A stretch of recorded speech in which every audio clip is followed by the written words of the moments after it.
ये है आज की आधुनिक अयोध्या। तो चलिए इसे गहराई से जानने की शुरुआत करते हैं। बस अड्डा।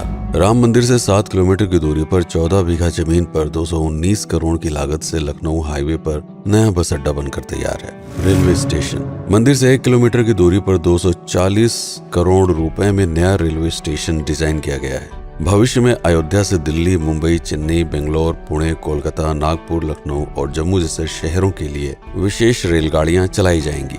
हवाई अड्डा। 1450 करोड़ रुपए में लगभग 1300 बीघे में फैला हुआ प्रयागराज हाईवे पर नाके के पास बनाया गया है नया एयरपोर्ट। यहाँ से राम मंदिर की दूरी सिर्फ 12 किलोमीटर है। भविष्य में कई बड़े महानगरों के लिए सीधे उड़ानें उपलब्ध होंगी। घाघरा जलमार्ग। अगर आपके पास अपनी खुद की मोटर बोट है तो छपरा से घाघरा यानी सरयू नदी की सैर करते हुए लगभग 300 किलोमीटर नदी में चलकर भी अयोध्या पहुंच सकते हैं। भविष्य में इस रूट के लिए भी मोटर बोट चलाए जाने का प्रस्ताव है। राम मंदिर।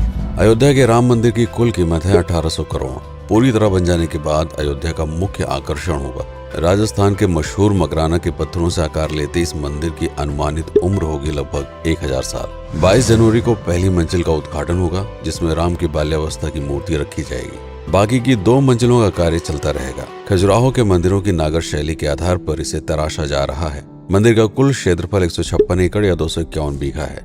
हनुमानगढ़ी। राम मंदिर से लगभग 800 मीटर की दूरी पर स्थित है हनुमानगढ़ी। मंदिर के आवासीय परिसर को मिलाकर यह लगभग 52 बीघे में फैला हुआ है। मंदिर की 76 सीढ़ियां चढ़कर हनुमान जी के दर्शन के बाद ही राम मंदिर में जाने का विधान है। यह मंदिर अयोध्या शहर के ठीक बीच में एक ऊंचे टीले पर बना है। शहर की तरफ आने वाले आक्रमणकारियों के आने की सूचना यहीं से प्राप्त करके अयोध्या के राजा तक भेजी जाती थी। इतिहासकारों के अनुसार जितनी बार भी अयोध्या पर आक्रमण हुआ उतनी बार इस मंदिर को भी विध्वंस झेलना पड़ा। हालांकि सन्यासियों ने हर बार इस मंदिर को फिर से खड़ा किया। आज यह मंदिर रामानंद संप्रदाय और निर्वाणी अखाड़े के अधीन है। राम की पेड़ी।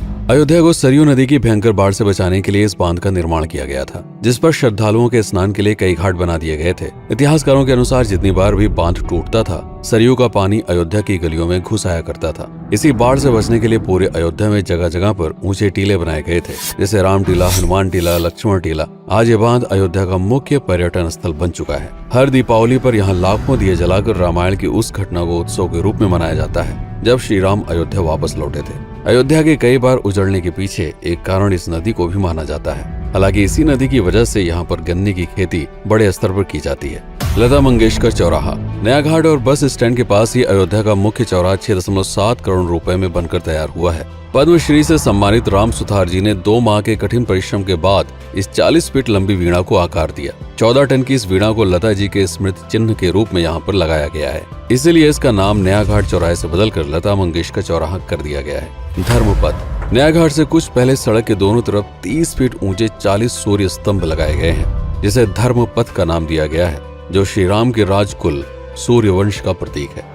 दशरथ समाधि स्थल। नए बस अड्डे के बगल से एक पतली रोड कछार से आगे बढ़ते हुए लगभग 12 किलोमीटर दूर ले आती है दशरथ समाधि स्थल, जो बिलहर घाट पर मौजूद है, जिसके बारे में मान्यता है कि यहाँ पर राजा दशरथ का दाह संस्कार हुआ था। राम मंदिर के साथ ही इस जगह को भी पर्यटन स्थल के रूप में विकसित किए जाने की योजना पर कार्य चल रहा है। भरत कुंड। अयोध्या से 15 किलोमीटर दूर है नंदीग्राम। यहाँ मौजूद तालाब को भरत कुंड कहते हैं। मान्यता है कि इसी जगह से भरत ने पूरे अयोध्या का राज कार्य संचालित किया था। पर्यटकों के लिए इस स्थान को भी विकसित किया जाएगा। गुप्तार घाट। राम की बेड़ी से सरयू नदी के किनारे चलते हुए 10 किलोमीटर दूर स्थित है गुप्तार घाट। ये कैंट एरिया में पड़ता है। इस जगह को श्री राम के जल समाधि के रूप में महत्व दिया जाता है। इसके अलावा अयोध्या नगर में हर गली में कई विशेष मंदिर हैं, जिनकी अपनी मान्यताएं हैं, कथाएं हैं, विशेषताएं हैं। पूरी तरह से विकसित हो जाने के बाद नई अयोध्या को पूरी तरह से जानने के लिए, इसका आनंद लेने के लिए कम से कम 3 दिनों तक यहाँ रुकने की आवश्यकता है। देश विदेश से ज्यादातर पर्यटक भारत आते हैं उत्तर प्रदेश में आगरे का ताजमहल देखने और प्राचीन नगर काशी और सारनाथ घूमने। प्रश्न ये है कि अयोध्या घूमने और श्री राम का मंदिर देखने के लिए भला विदेशी क्यों आएंगे?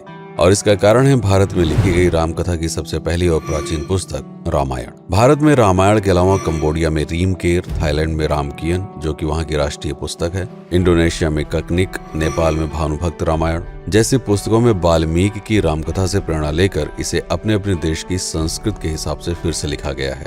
पात्रों के नाम, कुछ नई घटनाओं के अलावा मूल रामकथा सभी में एक जैसी है। इसके अलावा भारत में ही रामकथा को लेकर संस्कृत में 7 संस्करण, हिंदी में 3 संस्करण, गुजराती में 47, उड़िया में 14, तेलुगु में 5, कन्नड़ में 4 और अन्य भाषाओं में लगभग 17 संस्करण मौजूद है। इसके अलावा लिखे गए नाटक, कविताएं आदि को भी अगर मिला दिया जाए तो इस दुनिया में 300 से अधिक तरह से राम कथाएं बार बार लिखी गई हैं। इन सभी राम कथाओं पर कई विशेषज्ञों ने समय समय पर अध्ययन किया और अपने विचार दिए। Father Camille Bulcke, Hermann Jacobi, Wendy Doniger, Edward अल खरर, Alf Hiltebeitel, Paula Richman, Aubrey Menen, Ramesh Menon, Radha Vishwanath, Shantanu Gupta, Meenakshi Jain, Lala Sitaram, Swami Gyananand Saraswati जैसे कई लोगों ने समय समय पर रामकथा को लेकर गहन शोध किया और इसमें छिपे हुए मूल कथा के साथ ही इसके इतिहास को समझने का प्रयास भी किया। रामकथा थी कौशल प्रदेश के द्वारा किष्किंधा और लंका पर विजय प्राप्त करने की पहली बार एक अखंड भारत के निर्माण की। रामायण महत्वपूर्ण इसलिए हो जाता है क्योंकि ये अखंड भारत युद्ध से अधिक व्यक्ति के आदर्शों, सूझबूझ, मित्रता जैसे गुणों से स्थापित हुआ। रामायण एक ऐसा डॉक्यूमेंट है जो ये समझाता है कि भारत पहली बार एक कैसे हुआ। इसलिए ये गाथा न तो कभी भुलाई जा सकती है और न ही कभी मिटाई जा सकती है। और आज की अयोध्या उसे अखंड भारत का एक प्रतीक है, अपनी संपन्नता के कारण जिसने समय समय पर बाहरी आक्रमणकारियों का भी सामना किया। अयोध्या की इसी संपन्नता ने यहाँ पर मुगलों को भी आकर्षित किया। महात्मा बुद्ध भी यहाँ पर रुके, सिखों के गुरु साहब भी आए और जैन धर्म के तीर्थंकर भी। सिर्फ आए ही नहीं बल्कि उनके अनुयायी यहीं पर बसते चले गए।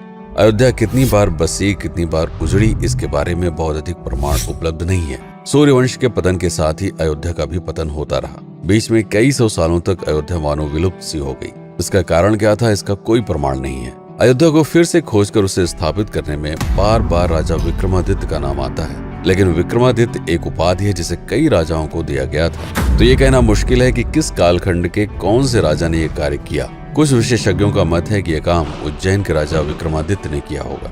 नंदवंश, मौर्य वंश, शुंग वंश, गुप्त वंश आदि के साम्राज्य में भी अयोध्या का वर्णन प्राप्त होता है। सबसे बड़ा विध्वंस हुआ 1527 के आसपास बाबर के कार्यकाल में, जब राम मंदिर को ध्वस्त कर बाबरी मस्जिद स्थापित की गई। सन 1722 में बंगाल के नवाब अलीवर्दी खान ने व्यापार के नजरिए से राम मंदिर से कुछ किलोमीटर की दूरी पर एक नया शहर बसाने की शुरुआत की। 1730 में अवध के पहले नवाब सादत अली खान ने इसका नामकरण किया फैजाबाद। इन्हीं के उत्तराधिकारी सुजाउद्दौला ने इसे अवध की राजधानी बनाई। 1775 में अवध के चौथे नवाब असफुद्दौला ने फैजाबाद की जगह लखनऊ को अवध की राजधानी घोषित की। रावण अहंकार का प्रतीक और श्री राम विनम्रता के सूचक। सत्ता में आने के बाद हर व्यक्ति को यह बात हमेशा ध्यान में रखनी चाहिए, सिर्फ रंग रोगन और पत्थर लगवाने से राम राज्य नहीं आएगा, बल्कि जिस दिन स्कूल, अस्पताल और सरकारी संस्थानों से भ्रष्टाचार खत्म होगा, लोगों का मुफ्त इलाज और अपनी भाषा में उच्च शिक्षा उपलब्ध होगी, उस दिन भारत उस पायदान पर खड़ा होगा जहां कभी हम हुआ करते थे। रामायण अहंकार पर विनम्रता की विजय है। अयोध्या को अगर पर्यटन स्थल का केंद्र बनाना है तो इस आधार पर बसाना होगा, राम राज्य लाना होगा, राजनीति नहीं। यदि इस वीडियो में कोई त्रुटि हुई हो तो उसके लिए क्षमा करें। वीडियो पर समय बिताने के लिए आपका बहुत बहुत धन्यवाद।